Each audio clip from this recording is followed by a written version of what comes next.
This is what we used to do in high school with football. Wait, you were a cheerleader? I thought you were a player.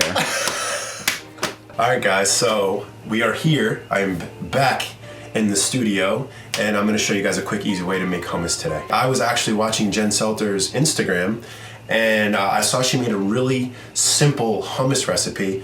I'm changing mine a little bit. It's not specifically the same, but it influenced me to realize that I should share this recipe with you guys because it is so easy and so simple to make. And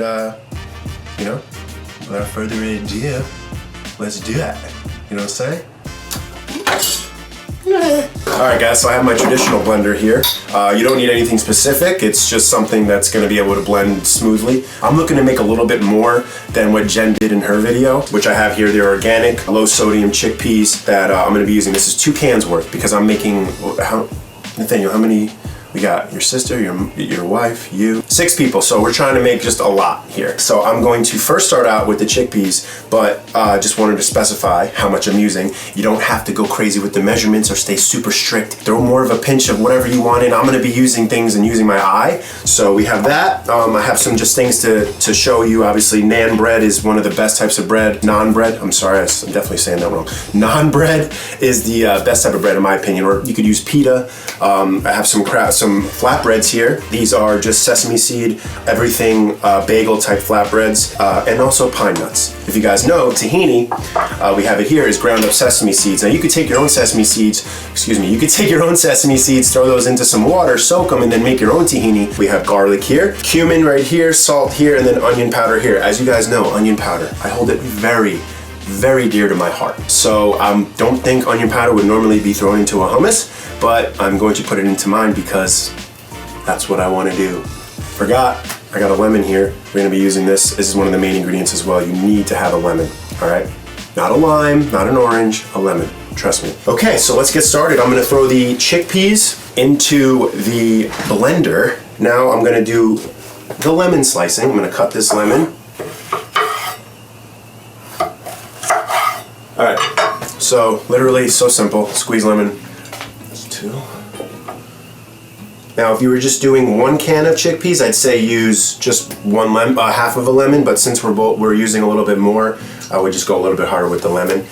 Okay, we have onion powder here. I'm just going to drop a little pinch in. Okay, a little bit of cumin here. Drop a little pinch, and a little bit of salt. Pine nuts. I'm going to throw a little bit into the mixture, but I'm also going to be putting this in the middle once the hummus is done as well. So, a little pinch here. These are also very easy to blend too. They're very soft. Put those to the side just for now. And then the next thing we have is the minced garlic. So literally just take a nice little scoop. Get a little bit of that juice in there. Okay, all right. Just gonna give this a quick mix. Tahini, tablespoon, teaspoon mixtures. And then the last but not least, olive oil. Good. All right. I think we're good to go when it comes down to the blend. I would pulse at first and control the blend.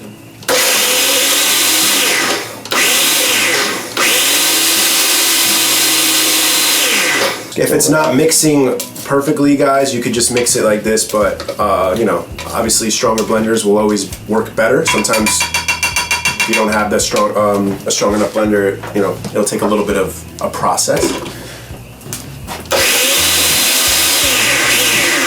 If it's not going to be blending immediately, it just means it's a little dry, so add a little bit of water.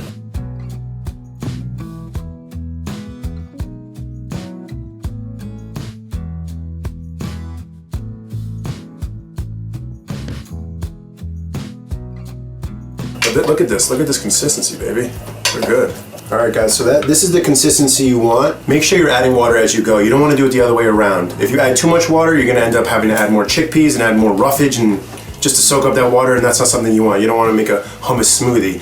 You're trying to create a consistency that's a little sticky, kind of like oatmeal. When you have your hummus, if you turn it upside down, it shouldn't be able to come out. That's how you know you got a good hummus. We're throwing our hummus. Oh, that looks really good. Some pine nuts. A little bit of olive oil. Let's take a sprig of parsley. I'm gonna quickly chop it up right here, fine. And there it is, guys. There is your hummus. Took us a little bit longer just because of the blender, but we got it done. Pretty self-explanatory as well, but I wanted to get up here and make a video for you guys because I was inspired, like I said, through Jen Selter's Instagram. I saw how easy it was for her, and I've made hummus in the past for certain holidays, but never was able to make a video, and I thought this would be a good opportunity to do that for you guys. So I hope you enjoyed it. For any other types of recipes that you guys want to see in the future, you know what to do. Drop me a comment below. Thank you, Nathaniel. Tudvid, you're the man. Appreciate you helping me with filming this, and in the next video, or until the next video, I'll see you guys next time. Do you like hummus? I've never had. Well, I had it like once before. I don't even remember. Like, try it. Cameraman, I don't even want to call him cameraman. That's like devaluing how amazing this person is. But the person behind the camera right now, he's my taste tester. What do you think? good. He went good. You never had hummus before, right? One time. And what do you think about this? Pretty good. I'd have it another time. Good answer.